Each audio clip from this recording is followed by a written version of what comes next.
വളരെ സിമ്പിളായിട്ടുള്ള ഓണം സദ്യ നമ്മൾക്ക് ഉണ്ടാക്കിയെടുക്കാം. ഞാൻ ഇന്നിവിടെ ഒരു 10 വിഭവങ്ങൾ മാത്രമാണ് ഉണ്ടാക്കുന്നത്. അപ്പോൾ തലേദിവസം ഉണ്ടാക്കി വെക്കേണ്ട ഇഞ്ചിപ്പുളിയും മാങ്ങാച്ചാറുമാണ് ഞാൻ ആദ്യം ഉണ്ടാക്കാൻ പോണത്. പിന്നെ കടല കൂട്ടുകറിക്കുള്ളത് തലേദിവസം തന്നെ വെള്ളത്തിലിട്ട് വെച്ചിട്ടുണ്ട്. ഇഞ്ചിക്കറി അല്ലെങ്കിൽ പുളിയിഞ്ചി ഉണ്ടാക്കാനായിട്ട് നല്ലെണ്ണയിൽ ഇഞ്ചിയൊക്കെ ഒന്ന് നന്നായിട്ട് വറുത്തെടുക്കുക. വെളിച്ചെണ്ണ വേണമെങ്കിൽ ഉപയോഗിക്കാം. പെട്ടെന്ന് കഴിക്കുകയാണെങ്കിൽ നല്ലെണ്ണ ആണെങ്കിൽ കേടുവരില്ല. അപ്പോൾ ഇതുപോലെ നന്നായിട്ട് വറുത്തതിന് ശേഷം മിക്സിയിൽ അരച്ചെടുക്കുക. ആ വറുത്ത എണ്ണയിൽ തന്നെ കുറച്ചെടുത്തതിന് ശേഷം അതിലോട്ട് വറ്റൽമുളക്, പച്ചമുളക്, കറിവേപ്പില എല്ലാം കൂടെ ഇട്ടിട്ട് ഒന്ന് വഴറ്റിയെടുക്കുക.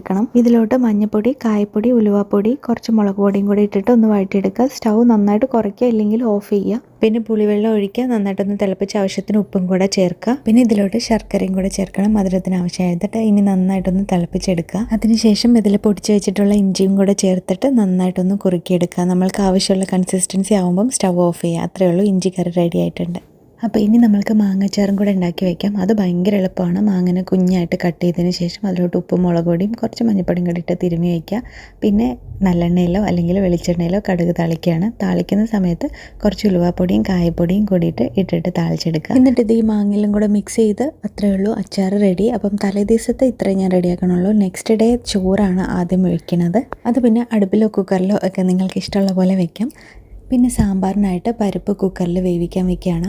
വെന്ത പരിപ്പിലോട്ട് നമ്മൾക്ക് സാമ്പാറിൻ്റെ കഷ്ണങ്ങളൊക്കെ ചേർക്കാം. വഴുതനങ്ങ, മുരിങ്ങക്കായ, ഉരുളക്കിഴങ്ങ്, ക്യാരറ്റ്, കൊത്തവരയ്ക്ക, അങ്ങനെ നിങ്ങൾക്ക് ഇഷ്ടമുള്ള ഏത് വെജിറ്റബിൾ ചേർക്കാം. എന്നിട്ട് ഇനി ഇത് ഉപ്പും മഞ്ഞൾപ്പൊടിയും കൂടെ ചേർത്തിട്ട് ഒന്ന് വേവിക്കാൻ വെക്കുക. കഷ്ണങ്ങളൊക്കെ നന്നായിട്ട് വെന്ത് കഴിഞ്ഞാൽ പുളിവെള്ളം ഒഴിക്കുക.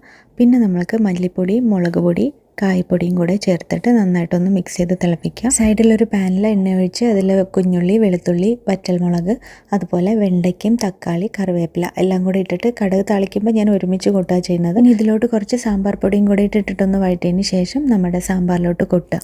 അത്രയേ ഉള്ളൂ. ഇനി അവസാനം കുറച്ച് മല്ലിയിലയും കൂടെ ഇടാം. സാമ്പാർ റെഡിയായി. ഇനി നമ്മൾക്ക് കൂട്ടുകറി ഉണ്ടാക്കാം. അതിന് വേണ്ടിയിട്ട് കടല വെള്ളത്തിലിട്ടത് ഒന്ന് വേവിക്കാൻ വെക്കുക കുക്കറിൽ.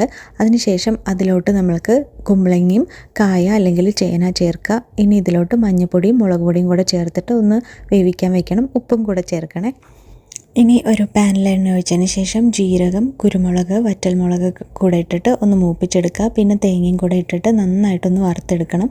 ഈ അരപ്പൊന്ന് അരച്ചെടുക്കുക. പിന്നെ നമ്മൾക്ക് കുറച്ച് ഉപ്പും ശർക്കരയും കൂടെ ചേർക്കേണ്ടത്. ഞാൻ ഇപ്പോഴാണ് ചേർക്കുന്നത്. ഉപ്പ് നേരത്തെ വിട്ടുപോയിട്ടുണ്ടായിരുന്നു. അപ്പോൾ കഷ്ണങ്ങളൊക്കെ വെന്ത് കഴിഞ്ഞു. ഇനി ഇതിലോട്ട് അരപ്പും കൂടെ ചേർക്കാം നമുക്ക്. ഇനി ഇതൊന്ന് തിളച്ചതിന് ശേഷം കടുക് താളിച്ച് കൂട്ടുക. അത്രയേ ഉള്ളൂ, കൂട്ടുകറി റെഡിയായി. ഇതൊക്കെ ഭയങ്കര സിമ്പിളായിട്ട് ഉണ്ടാക്കാൻ പറ്റുന്ന റെസിപ്പീസാണ് ഞാനിപ്പോൾ പറയണത്. പെട്ടെന്ന് ഒരാൾക്ക് കുറച്ച് സദ്യ എന്തായാലും കഴിക്കണം എന്ന് തോന്നുമ്പോൾ ഉണ്ടാക്കാൻ പറ്റുന്ന രീതിയിലുള്ളതാണ്. ഭയങ്കര ഒതൻറ്റിക്കായിട്ട് പോകുന്നില്ല, പക്ഷേ അതേസമയം നമ്മൾക്ക് ആ ഒരു ടേസ്റ്റും അതുപോലെ തന്നെ കിട്ടും. ഇനിയിപ്പോൾ നമ്മൾക്ക് അടുത്തത് അവിയൽ ഉണ്ടാക്കാം.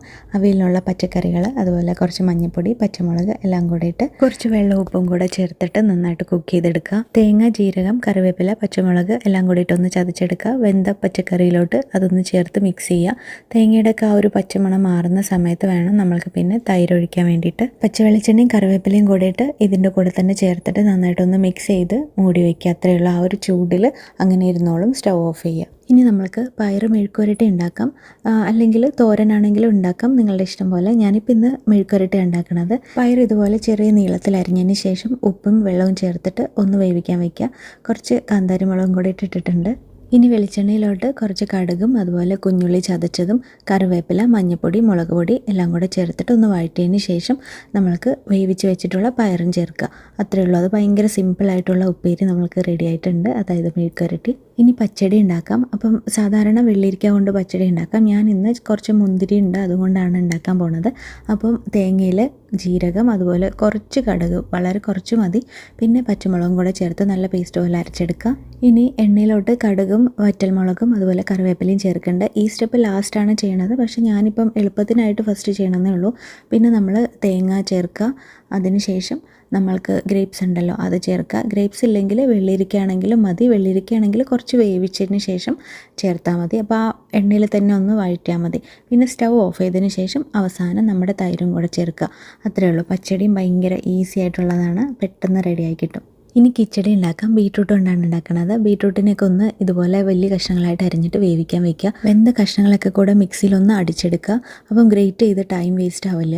പിന്നെ തേങ്ങ, പച്ചമുളക് ചേർത്തിട്ട് നന്നായിട്ടൊന്ന് അരച്ചെടുത്തിട്ട് ഈ ബീട്രൂട്ടും തേങ്ങയും കൂടെ നന്നായിട്ട് മിക്സ് ചെയ്യുക. ഇതിലോട്ട് തൈര് ഒഴിക്കുക. പിന്നെ കടുക് താളിച്ച് കൊട്ടുക. അത്രയാണ് നമ്മുടെ ബീട്രൂട്ട് കിച്ചടിയിലുള്ളത്. ഇതും ഭയങ്കര സിമ്പിളാണ്. അയ്യോ, ഉപ്പിടാൻ മറക്കരുത് കേട്ടോ. ഇനി നമ്മൾക്ക് ഭയങ്കര ഈസി ആയിട്ടുള്ളൊരു പായസം ഉണ്ടാക്കാം. പാല് ഒരു 4 കപ്പ് എടുക്കുക, കുക്കറിൽ ഒഴിക്കുക. പിന്നെ 1/2 കപ്പ് പഞ്ചസാര അതിലിട്ടിട്ട് ഒന്ന് നന്നായിട്ട് തിളപ്പിക്കുക. ജസ്റ്റ് തിള വന്നതിന് ശേഷം നമ്മൾക്ക് ഉണക്കലരി കൊണ്ടാണ് ഞാൻ ഉണ്ടാക്കാൻ പോണത് പായസം.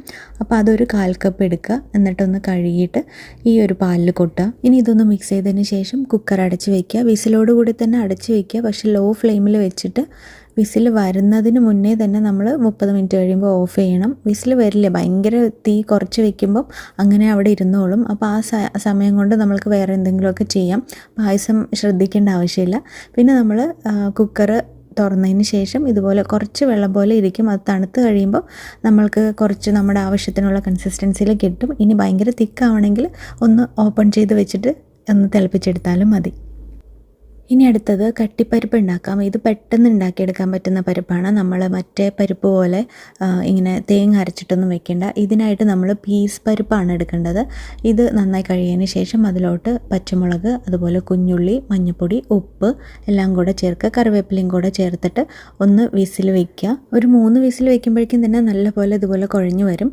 അപ്പോൾ അതിന് ശേഷം നമ്മളിതിലോട്ട് തേങ്ങാപ്പാൽ ഒഴിക്കണം. തേങ്ങാപ്പാൽ ഒഴിച്ചൊന്ന് തിളപ്പിച്ച് കഴിഞ്ഞു.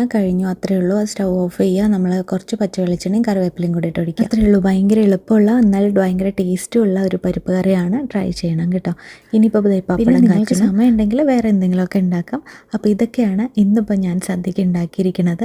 ഭയങ്കര എളുപ്പത്തിൽ ആർക്ക് വേണമെങ്കിലും ഉണ്ടാക്കിയെടുക്കാൻ പറ്റും. പ്രത്യേകിച്ച് ബാച്ചിലേഴ്സിനൊക്കെ ഈസി ആയിട്ട് ഉണ്ടാക്കണമെങ്കിൽ പറ്റിയ ഒരു വിഭവങ്ങളാണ്. അതായത് റെസിപ്പീസൊക്കെ ഭയങ്കര സിമ്പിളായിട്ടാണ് ഞാൻ ഇന്ന് ഈ വീഡിയോയിൽ പറഞ്ഞിരിക്കുന്നത്. അപ്പോൾ കുറച്ച് ഐറ്റംസ് കൊണ്ട് ഒരു കുഞ്ഞ് സദ്യ ഉണ്ടാക്കാൻ ആഗ്രഹിക്കുന്നവരാണെങ്കിൽ ഇതുപോലെ ഒന്ന് ഉണ്ടാക്കി നോക്കുക. എന്നിട്ട് എല്ലാവരുടെ അഭിപ്രായങ്ങൾ കമൻറ്റ് ചെയ്യാൻ മറക്കരുത്. പിന്നെ ഡീറ്റെയിൽഡ് റെസിപ്പീസൊക്കെ നമ്മുടെ ചാനലിലുണ്ട്. ഓരോരോ വിഭവങ്ങളുടെയും സെപ്പറേറ്റ് ആയിട്ടുള്ള റെസിപ്പീസും ഉണ്ട്. അപ്പോൾ നിങ്ങൾക്ക് ഏതാ വേണ്ടതെന്ന് വെച്ചാൽ സെർച്ച് ചെയ്തിട്ട് കണ്ട് ഓണത്തിന് എല്ലാവരും വിഭവസമൃദ്ധമായ സദ്യയൊക്കെ ഉണ്ടാക്കുക. എല്ലാവർക്കും ഒരുപാട് താങ്ക്സ് ഉണ്ട് ഈ വീഡിയോ ഇവിടെ വരെ കണ്ടതിൽ. ഇത് യൂസ്ഫുൾ ആയെങ്കിൽ ലൈക്ക് ചെയ്യാനും ഷെയർ ചെയ്യാനൊന്നും മറക്കരുത്. എല്ലാവർക്കും ഹാപ്പി ഓണം.